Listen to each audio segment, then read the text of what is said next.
Ne istiyorsan benden? Bırak gel. Sofi bırak gel. Kalk bırak. Koy bir elimi. Ne istiyorsan benden? Hı? Ne istiyorsan? Ne istiyorsan? Koymuşsan dinçelim. Yalandan da kulağı var. Eləmeyle. Sofi bırak gel. Sofi. Bura gel bura. Bura gel bura bura. Bura gel bura. Oo yara çıkırsan. Ey. Hara çıkırsan vay. Gel buraya. Sofi. Yüreğim. Sofi. Sofi. Sofi. Sofi. Sofi. Sofi. Sofi. Sabahın hayırlı olsun. Good morning. Ne diyorsun oğlum? Ne var ne yok? Ne yiyorsun? Nedir? Ne olmuştu can? Ne olmuştu diyeyim? O nedir orada böyle şey? O ne diyeyim sen? Nedir o? Gel görüm ne çıkartmışsın oradan? Gel bir tane görüm. Gel buraya görüm. O niye çıkartmışsın? Vay vay vay. Gel buraya görüm.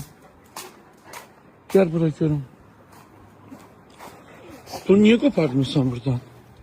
Vay bunu niye böyle eləmişsən sen? Niye eləmişsən böyle? Cevap ver, niye eləmişsən? Hara getdin? Cevap ver, bunu niye böyle eləmişsən? Niye bunu böyle eləmişsən sen? Sen de əsəbləşirsən. Deməli, Lord səhərlər burada dayanır. Bax, indi hiss edəcək ki, mən gəlirəm, bax. Səsdən bilir. Buna bax. Fikir verdiniz.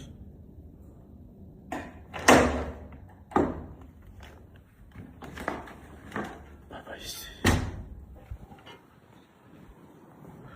Sabahın xeyir. Sabahın xeyir. Bak yine bu nədir? Bax dünən başqa dəmir idi, bu nə başqa dəmirdir. Onları hardan tapıb gətirirsən? Niyə evdə, həyətdə hər şeyi sökürsən? Niyə? Niyə? Bax niyə, bax niyə? Get görüm o dəmir niyə götürmüsən? Bax niyə? Ne üçün edirsən Lord? Bu niyə edirsən? Bu sərkəz ona görə səni çox istəmir. Deyir ki, həyətdə hər şey... Kızım bu da ne güzel görünür ki? Sen de düzlerin başka, benim de düzlerin başka. He kızım? Ha bu değil? Bu değil, bu değil. Bu nedir lan bu değil, bu değil? Sen benim yüreğimsen. Gümüşsen. Kim? Hı? Ne diyordu? Ooo. Abadi budi dumbuli. Aa uf. Of o da yoruldun. Anam. Ne güzel gözleri var kızımın. Allah hoşbakt eylesin. Ne oldu anam?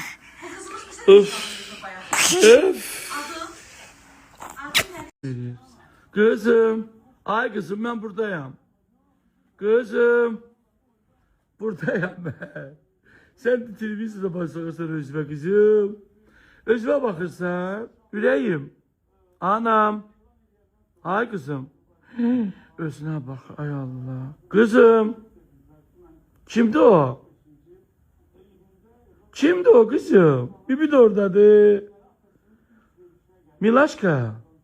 Vay özüne bak. Şuna bak. Bak. Kime gitti kızım? Hani bibi? Hardadır? Ay kızım. Vay özünce bakır orada. Ay kızım. Mənə ay verim. İndi mən sənə deyən gördüyün yeri. İndi mənə bax. Mənə bax. Hə, bax indi belə baxarsan mənə.